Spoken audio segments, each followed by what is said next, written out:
Grand evening, grand evening. Do you ever come outside and hear food forest at night?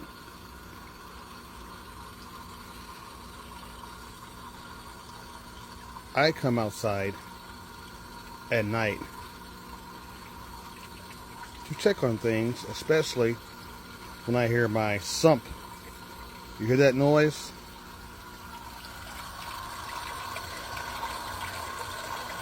That's my sump that is low.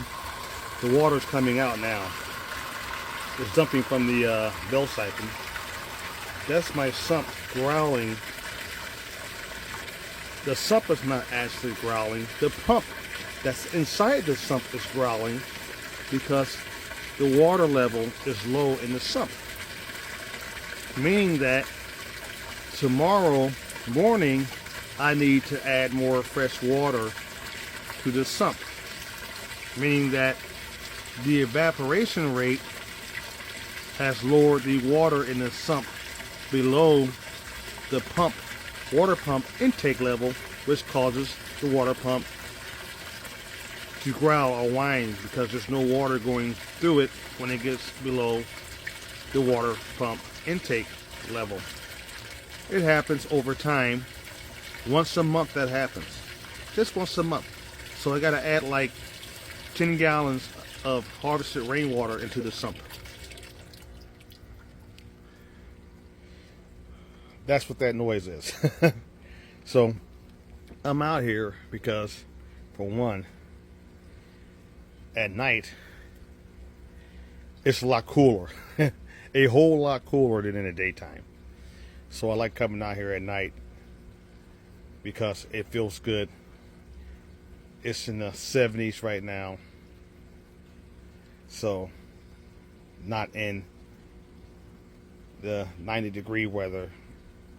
That's after 12. That happens at 12 p.m. So this is why I like to come out at night. And also to come out at night, I like to come out at night because I can see the plants more clearly better, believe it or not, because there's no sun. And with I have my overhead lamp light on my head that's powered by solar. It's awesome lamp light. Let me turn around so you guys can see it. There it is. That's strapped on my head, and I can change it. I can change it around, turn it off, change it to the right light, another light, bright light, and an overhead light. So this is awesome. Works via, it's charged via solar power. It has a little small lithium battery in it, and you put it on your head. It's awesome. Awesome device to have. And when the power grid goes out, this works awesome because you can put it on your head and you don't have to, you don't have to hold it or anything. So it's great to work with when the power goes off. You have to break down. But anyway, I like to come out here at night for those reasons because I can see pests on the plants too a whole lot easier. I'll come out here at nighttime and look at my plants for pests, hornworms, caterpillars, and all the other pests. So while we're out here, let's look at this sugar melon. Man, this thing is big, and it's so big. Look at that, nice and heavy. That I have my watermelon bag. That's the bag that holds the sugar baby on the vine so it doesn't fall off and break. And you're probably thinking that this sugar baby watermelon is ready to harvest. It's not ready yet, and I wanted to harvest it, but it's not ready yet. The reason why I know it's not ready yet, because see that little vine, the first vine that comes, this is a shoot, and this is the first vine. That vine is not brown. That vine is still green. that vine is still green, meaning that this sugar baby watermelon is not ready to harvest. It's not ready. When this vine starts to shrivel all the way up, it gets brown. This first vine coming up, that's the first vine. When that gets brown, that means it's ready to harvest. So we're not ready yet. We gotta wait. Gotta be patient. So that's how you know when a watermelon is ready to harvest. Looking at the first little tendril vine that comes off there. When it gets brown, it's ready. It's still green. So it's still growing.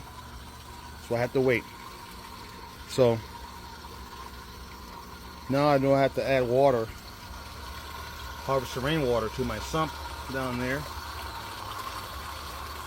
It's a little low. I'll do that tomorrow morning. And I'm going to get back in now. You guys have a nice evening. Come outside. Enjoy the cool weather if you're in southern Texas in Ag Zone 9A9B. My plants are growing well in here. Oh, wow. And look what I found. Look what I found. I didn't know that was going to be in there. I found a tree frog on my vertical grow bag. That is awesome. I wasn't suspecting that. That is so cool. When you build, look at all these peppers starting to grow. Pepper buds coming on this pepper plant. I'll have peppers on this variety and this variety soon. And I have a tree frog. I'll leave him alone, or her. It's cool to see this stuff in your food forest because you know that you're creating an environment that is attracting life, a diverse ecosystem when you see that. That's beautiful. So you guys have a nice evening. Get outside, enjoy the night. Until next time. At the end of the day, we have to start being self-generating, being self-consumers, and stop being total consumers depending on the market to feed us. We got to learn how to feed ourselves. At the end of the day, ain't nobody coming to save us.